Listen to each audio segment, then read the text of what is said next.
All right, guys. So the Misfortune that has been leaked for quite some time, we've always been talking about it, has now officially, it is going to be officially released today, since CIG has dropped the video for it. This is, I believe, is going out with the 4.0.1 patch, which is actually going out today. CIG is already prepping for it. So let's see the video that CIG released, and let's talk about it. Okay, let's get into it.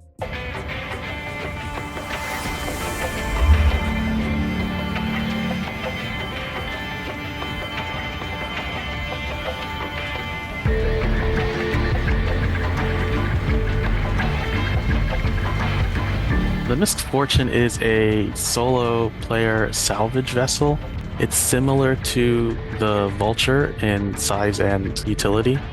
It is technically a variant of the previous ship, the Prospector, but obviously there's many differences you can benefit from. What we've done is we've sort of tried to push the automatic cargo dispensing mechanism that's on the Vulture a little bit further, and sort of we've combined some of Misc's exterior cargo hold type of mechanic with the salvaging mechanism. What we're doing with the salvage on the Fortune is we're having the cargo that gets created as you salvage be stored on the exterior as well. When you go back to the salvage station, there's a panel and you can hit auto eject, or you can just eject it manually. And every time you eject, it will eject it out onto the exterior of the ship, and it will automatically snap it to the cargo grid. It is pretty cool that you can eject the crates simultaneously on each side of the ship if you want to. Seeing them two salvage stations working together in tandem is kind of a new thing for us, so pretty neat. The ship really makes use. So that's really interesting with the automatic ejection mechanism. But here's a concern, right? As we go through this video, you notice that they never show it.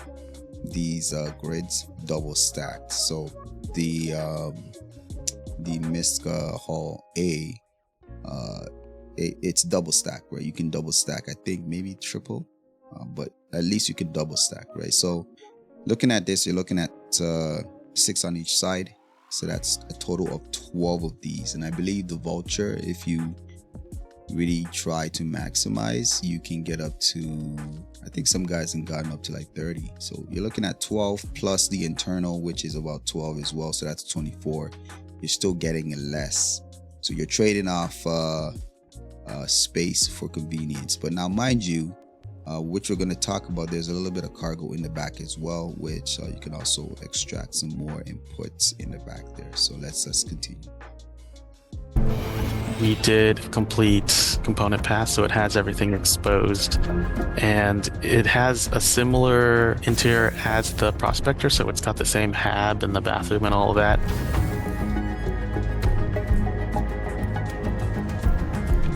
But we've extended it out so that you can walk from the front all the way to the back.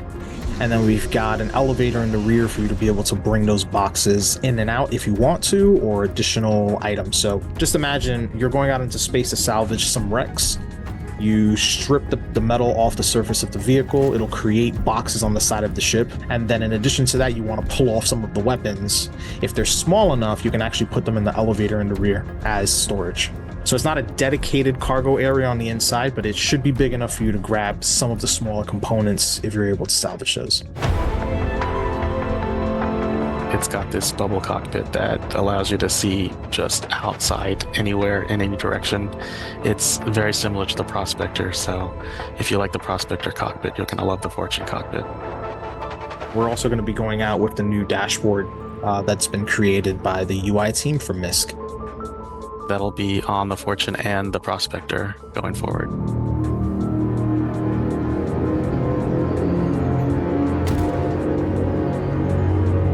Like anything else between ships and Star Citizen, one of the concerns that people had based on how the ship looked, that they didn't think that there'll be a fracturing component to this one, and thought that it was only going to be scraping. So it's good to have the fracturing component as well.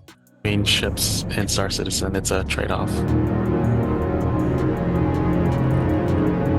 while both the Fortune and Vulture are single-seat salvage ships, the Fortune is going to focus a little bit more on convenience for the user because it has one salvage head versus the Vulture's two. It's not going to salvage quite as efficiently, so you might be able to salvage and do hull scraping a little bit faster still using the Vulture. The advantage is that it might be just a little bit easier to operate. You won't have to be rearranging things as much as you would with the Vulture.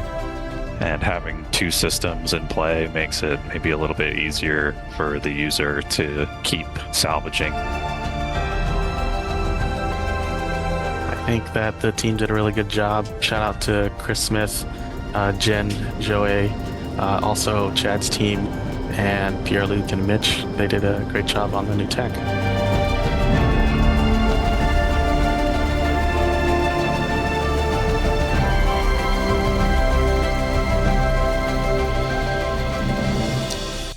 So it's really interesting. So you are trading off convenience, space and efficiency with convenience. So now thinking about it, for those that do salvaging with the Vulture, it takes quite a bit of time being in the back there trying to manually move and organize all the boxes, right? So now if you think about it, how convenient this is when you have automatic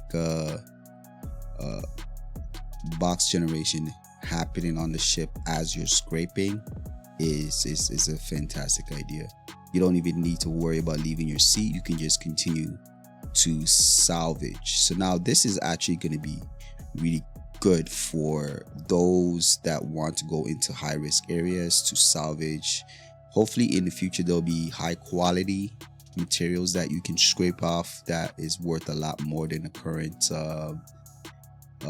RMCs, but I could see this one being a lot more convenient to use if you want to run a stealth build, as well as going into more dangerous locations where piracy is more prevalent, but you can still go in there and quickly extract as much as you can, fill up, and then you're out. So I can definitely see this being used for that. So it seems like it's going to save time. So I'm wondering, with the amount of time you can save with the Fortune, you could probably make a lot more on an hourly basis in comparison to the Vulture, but we'll have to see. You guys let me know, are you gonna get this? If you are, do a test and compare the two and see what your thoughts on it in the comments down below. Before I let you go, I like to let y'all know that my organization Phase 1 Industries is now recruiting new and veteran players. If you are interested, you can find our Discord in the description down below. Don't forget to leave a like, subscribe. I'll catch you guys on the next one.